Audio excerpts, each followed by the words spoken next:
In our lead this hour, coming from Pro Bouncy Ball. The NBA has decided to have playoff basketball for every single day over like the next 7 years. There'll be a playoff game. And on this night, there were a couple of playoff games. The game we're going to feature here in the opening salvo to begin the festivities, game number 6 between the Suns and the Mavericks in Dallas. The Suns, the popular pick by popular people. Phoenix looking to punch their ticket to the Final Four of the NBA, the Western Conference Finals. All they had to do was win a game on the road in Dallas. And how did that go? Did you watch?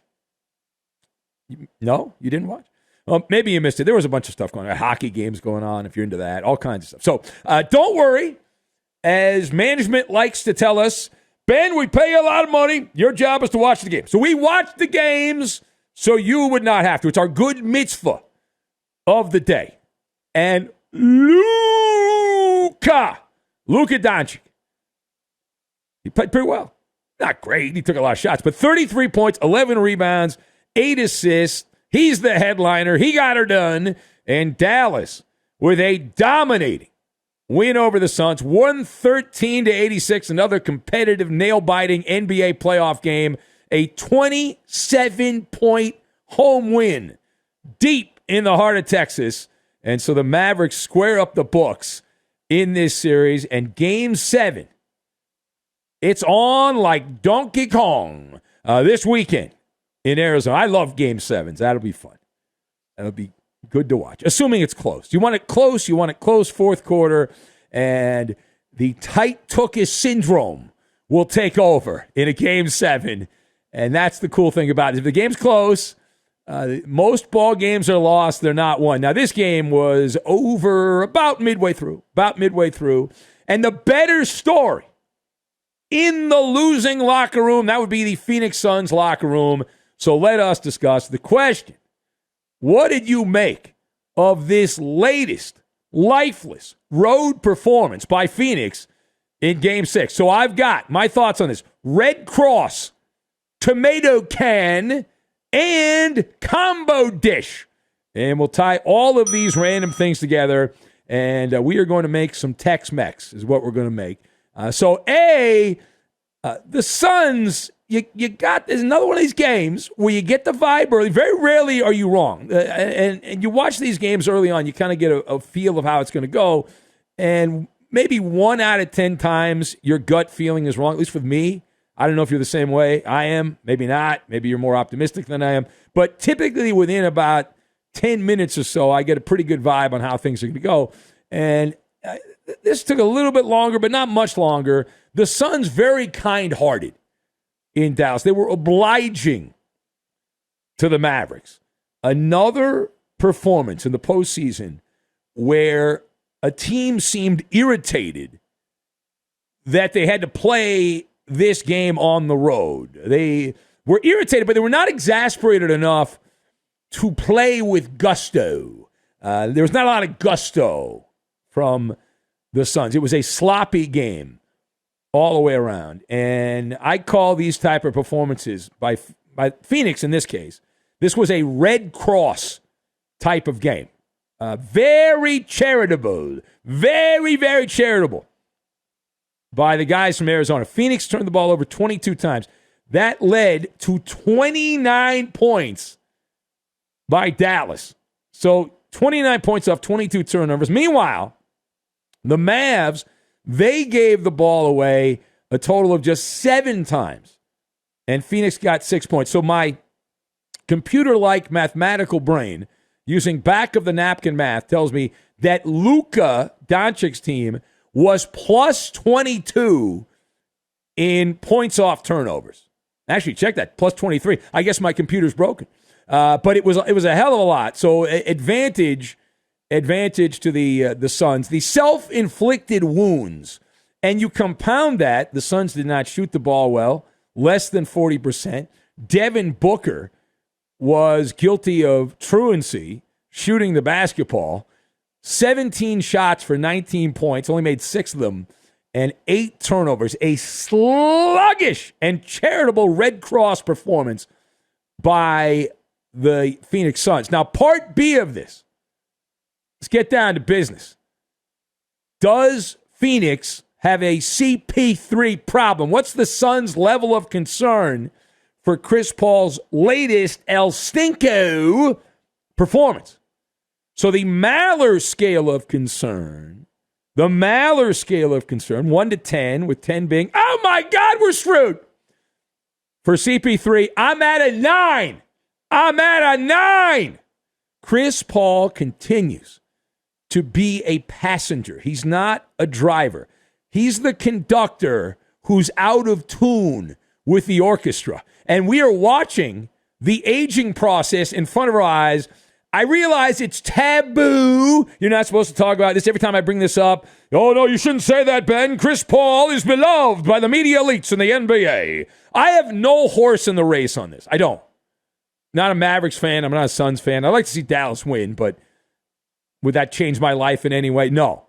But this particular thoroughbred is on the fast track to the glue factory at this point. What's my evidence? Now, another playoff game, another cover-your-eyes performance for Chris Paul. 13 points, 2 rebounds, 4 assists, 5 turnovers, and 5 fouls. There's a word for that. It's called verkakta. Tomato can, Chris Paul. And it's not just a one-off. The last four playoff games, Chris Paul has 18 assists and 18 turnovers. Point God, point fraud. And that's the way he's played the last couple of games here. Point fraud, point flawed, however you want to say it. The Mavericks, have they figured something out? Do they have some kind of cheat code here? If you didn't know better, you would say that it's a combination of Dallas pestering Paul, the trick artist, and also the fact that he has suddenly turned 37 years old, and he's playing like you would expect a 37-year-old NBA ball player to play. We got a problem. If the Suns. All right, last word here. So let's get down to Game 7. What is the level of confidence that the Mavericks, the team that won this game on Thursday night, can take their road show, which has been abysmal. They have not played well in Phoenix at all, and win a road game in Game 7. That pit of vipers in Arizona. So I give Dallas a plus 180 chance on the MALLER Sportsbook line, plus 180 to win in the desert. That is a roughly 35% chance, which doesn't sound all that good. But if it was baseball and you had a 350 hitter up, you'd think we got a pretty good chance. You'd think we're in pretty good shape there with a 350 hitter. And that's higher than it should be considering the way that the Mavericks have played on the road. But I'm looking at all the variables here. Chris Paul looks washed up. And all of the heat or the sunlight on Devin Booker and DeAndre Ayton, these guys have to be pitch perfect in Game 7. And Phoenix acted like a team that it was like, well, it's our birthright. We're going to win at home in Game 7. This is a mere formality. We'll lose Game 6. It's good for TV. We'll get a Game 7. And so far in this series, that has been the case. Dallas has not been able to find a way to win in the Valley of the Sun, but all it takes is Devin Booker, clankety-clank, sprained ankle, here, there, and everywhere, and suddenly it's hasta la vista for the Suns. They'll be watching the playoffs on TV. Dallas, it's obvious what they have to do. You don't need me to tell you. It's attention to detail. The secondary actors who have forgotten their lines when they get on that plane and take the chartered bus to the hotel. They've missed the bullseye, and they need a combo dish. They got to serve up a combo dish here, and at least one of the following, and more likely two of the following, have to be spot on. Reggie Bullock, Dorian Finney-Smith, and Jalen Brunson. They get two of those three guys who are able to not suck at a time you cannot suck. Then the Mavericks will win and get their way into the Western Conference Finals. Dallas, we're pulling for you in Game 7, And the Suns will be favored. They are favored. I've seen the line. Suns are favored in that game. So Dallas is expected to get a punch right to the face in the schnozzle there and go down. But if you're a big pressure person, the pressure, the immense pressure, it's all on the Suns. They lose here. They lose a game 7 at home. How embarrassing. Chris Paul looks washed up. The Suns gave him a big extension. They're stuck with his diminishing returns. And, boy, that would flush away everything right down the old toilet there for the Suns, all those regular season wins. All right, let's go into the locker room now. Monty Williams. Everyone loves this guy. Coach of the year. Coach of the year in the NBA. Monty Williams here, and he talks about the shaky nature of his team in Texas when playing the Mavericks. We understand and know what it takes to beat this team. We've done it, and now we got to do it for 48 minutes. We've been spotty at best on this floor. I didn't think we understood the desperation they were going to play with. Oh, that's bullcrap. Come on.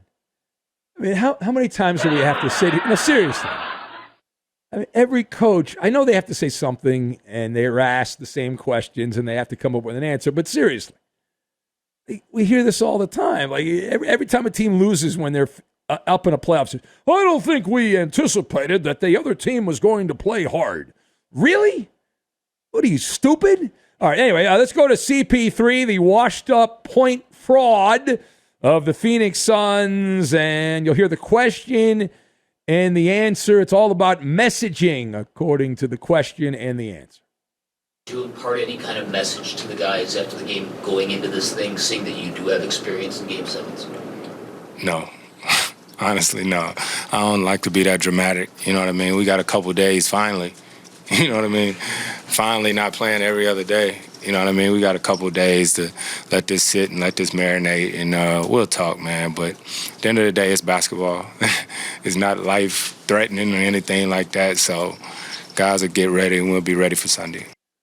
Now, if you listen closely in that soundbite, there was a tell. Did you pick up on the tell? Were you paying attention? You could hear Chris Paul announcing, "Oh my God, I'm old. Thank God we have 2 days off." Can you imagine, like, the stress of having to work every other day? I mean, oh my God, every other day we have to work. It's so hard. It's so hard. Oh, I get 2 days off. Oh my God. Pathetic. Go Mavericks. Go Mavs. Eliminate the Suns. Another sticker from Chris Paul in Game 7. I hope it's a 1-point game. Chris Paul takes the final shot, and Brick City. That would be wonderful. Oh, man, would that be good.